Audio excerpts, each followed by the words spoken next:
ગુજરાતના 4 જિલ્લામાં આગામી 1 કલાક ભારે પવન સાથે વરસાદની હવામાન વિભાગની આગાહી। ગુજરાતમાં ચોમાસાના આગમન પહેલા જ કમોસમી વરસાદથી અનેક જિલ્લાઓમાં પાણી થવાનું શરૂ થઈ ગયું છે। છેલ્લા કેટલાક દિવસથી અનેક જિલ્લામાં ભારે વરસાદ વરસી રહ્યો છે, ત્યારે હવામાન વિભાગ તરફથી આગામી 7 દિવસ સુધી હજુ વરસાદની આગાહી કરવામાં આવતા ખેડૂતોની ચિંતા વધી ગઈ છે।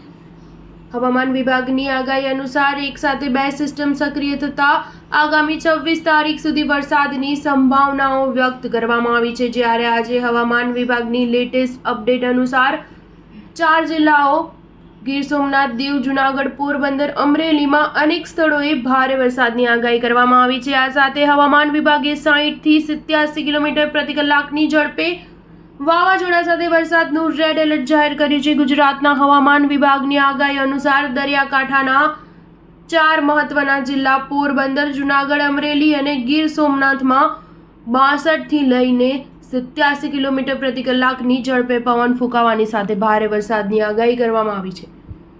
આ સાથે વીજળી પડવાની શક્યતાઓ પણ વ્યક્ત કરાઈ છે। ઉલ્લેખનીય છે કે આજે વહેલી સવારથી અમરેલીના અનેક ભાગોમાં વરસાદી માહોલ જામ્યો છે। હવામાન વિભાગે આગામી 7 દિવસ સુધી રાજ્યમાં ક્યાંક છૂટોછવાયો તો ક્યાંક ભારે વરસાદની આગાહી કરી છે।